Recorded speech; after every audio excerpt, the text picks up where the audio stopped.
What's going on, Griffins Nest, and welcome back to our special interview series. Today we have head of volleyball Coach Lauren Yancer. Coach, how are we doing today? Good, how about you? I'm doing great. Thank you for joining us. Thank you for having us. All right, so I do have a few questions to ask you today. You can answer honestly and truthfully. We'll go through them now. Our first question is, can you describe your coaching philosophy and how it aligns with the values of institution? Yeah, my coaching philosophy is really based off my personal experience playing volleyball. I've had coaches in the past who didn't believe in me and didn't put in the time to develop my skills. It really brought my confidence down as a player. However, there were two coaches I had that turned everything around for me. They respected me as a person and a player, believed in me, and took the time to make me better.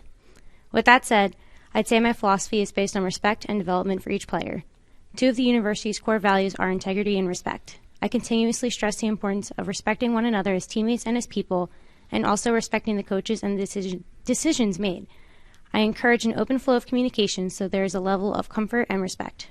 I take integrity seriously and encourage the team to do the same.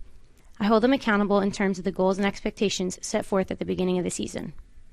Yeah, Coach, I completely agree with what you said about the coaches bringing down your confidence. Because I know in my years of playing like any sport, I've had coaches that really dropped down my confidence and made me not want to continue sports. So I love how you're kind of taking those negative experiences and changing that into a positive emotion on your team and making sure that you're there for your players and that your players feel welcomed and always have that positive kind of mindset when going into practice or games. Yeah, that's a huge goal of mine. I really want them to feel comfortable and love playing this sport that they're here to play. I don't want them to ever feel discouraged. Right, moving on to our next question. What previous coaching experience do you have, and how has it prepared you for this role? So I've been coaching since I was 19, when an old coach asked me to join his club and coach for him. It was definitely a learning curve at first, but I really fell in love with the coaching side of the sport. And since then, I've been coaching club at the high school level under the direction of two of my previous coaches, which has been a really cool experience for me. And this year, I'm kind of changing roles a bit and serving as the club director and coach. So again, it'll be a new learning curve for myself. But working under the two coaches that believed in me has been really life-changing. They've both taught me the important lessons and of, just coaching in general, and have given me a chance to take the reins. I've learned the skills necessary to help any athlete succeed, and I've become the coach that I always wish I had. In addition to coaching club, I've also worked at Great American Volleyball, which is like a beach clinic company, I guess, during the summer for the past 3 years, and I've gone from being an assistant coach to head coach, and now I'm the site director for my location. Both of these roles have really helped me gain experience necessary to prepare me for my current role in a professional and a personal manner. A third question, Coach. What strategies do you have in mind for recruiting and retaining talented student athletes? Yeah, so this is kind of a tough one since I am new to the recruiting process myself. But one of the goals I have is to really focus more on the local population, and by that I mean those who are like living within 2 hours of campus. For anyone who knows anything about GMRCU, we don't really have many people that are from international places or across the country, so I feel like focusing on those more local populations will be more beneficial, and it'll help the university achieve its goals for admissions. And as a former student athlete here, I have the advantage of speaking from my own experiences when talking to the recruits, and in what I've experienced so far, my personal experiences have allowed me to create better bonds with those that I'm talking to. And a specific strategy of mine is continuously communicating with each of them. So I, check in as often as possible, especially during their seasons this past fall, seeing how they were doing going into playoffs and, whether they won or they lost, if they got any accolades, things like that. And I also want to keep them up to date on what's happening around here, too, such as the latest release of our college tour video, which is really great, and any events that we may be hosting that they may want to attend.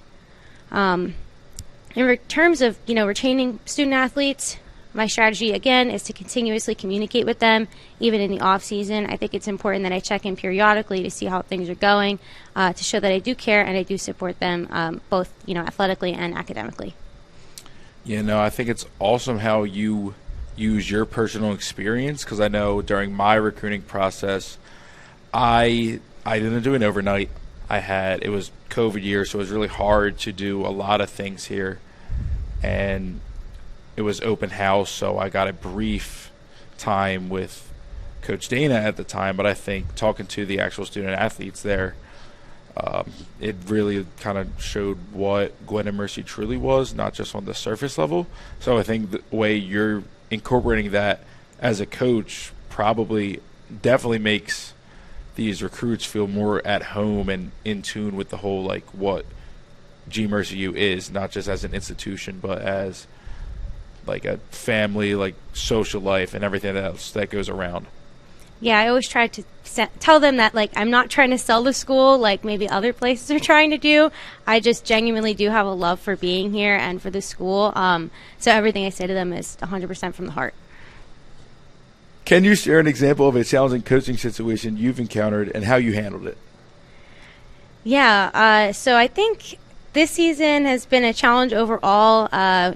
One, because I was hired really late and started the season 2 days afterwards, so it was a huge adjustment, and honestly I don't think I would have won it any other way than to just be thrown right into it.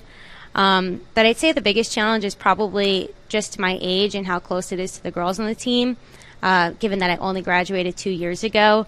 But we did our best with it this season, and the first day I said to them straight up, I said, I am your coach and you are my athletes. That's the relationship we're going to have. And I think we did a really great job of doing that the whole season. I mean, for those challenges in your first year, you killed it. Yeah, I don't know what I expected going into this season, but it certainly did not. I didn't think it was going to be us ending up in the semifinal match, so I couldn't be more proud. Well, you're going to have bigger and better things ahead in your coaching career here at Gwen and Mercy. I hope so. All right, our next question. As a student athlete here at Gwen and Mercy yourself, how do you think that prepared you for your role as a coach here at the institution?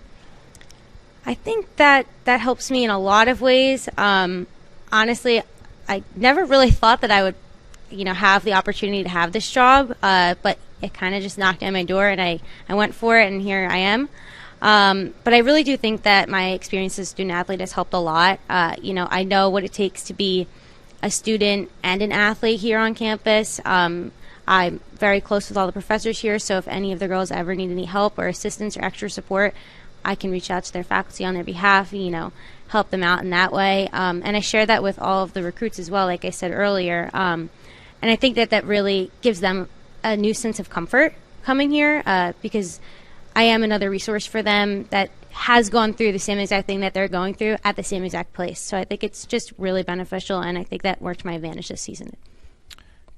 Yeah, no, I completely agree with all of that, because as a student athlete here still under Coach Blaze, who was a student athlete here turned into coach, I feel like it's a lot easier to know that your coach has done what you've done, has gone what you've gone through. So whenever you do need help, it's not like you're going to someone who doesn't really understand. You're going to someone that really does understand, is going to do whatever it takes to get you where you need to be. Yeah, exactly. I personally wasn't recruited when I started playing here, but if I had been, that would definitely be something I would have been looking for, and I would have found comforting in a coach. All right, Coach, our last question is, what do you like most about Gwen and Mercy University? This is a really difficult question for me to answer, because there are so many things that I love about Gwenin. But if I had to pick one thing, I'd probably say it's the people. As you mentioned, I was a former student athlete here, so when I had stepped foot on campus for my tour, I guess 6 years ago now, I immediately fell in love with the atmosphere and the people all around campus. It just felt like home right away. I love it here so much that I even took a full-time position as marketing and PR manager right after graduation, again, because the people here are just amazing. And, now I have the privilege of being the head coach of the program that helped to shape me in my 4 years here. But honestly, I wouldn't even be here if it weren't for the people. Every person that I have encountered on this campus lives and breathes the mission, and it's evident everywhere, and I absolutely love that. Yeah, for our new Griffins, if you don't know, me and Coach Yancer have gone way back as friends of Gwen and Mercy. Yes, it's actually hard to believe that was not that long ago, even though it feels like ages. It does feel like ages ago. All right, Coach Yancer, once again, thank you so much for joining me here today. It was a pleasure talking to you again. Thank you, Reese. All right, you have it. Awesome one. All right, Griffins, thank you for listening to our second segment of the Special Coach and Players interview.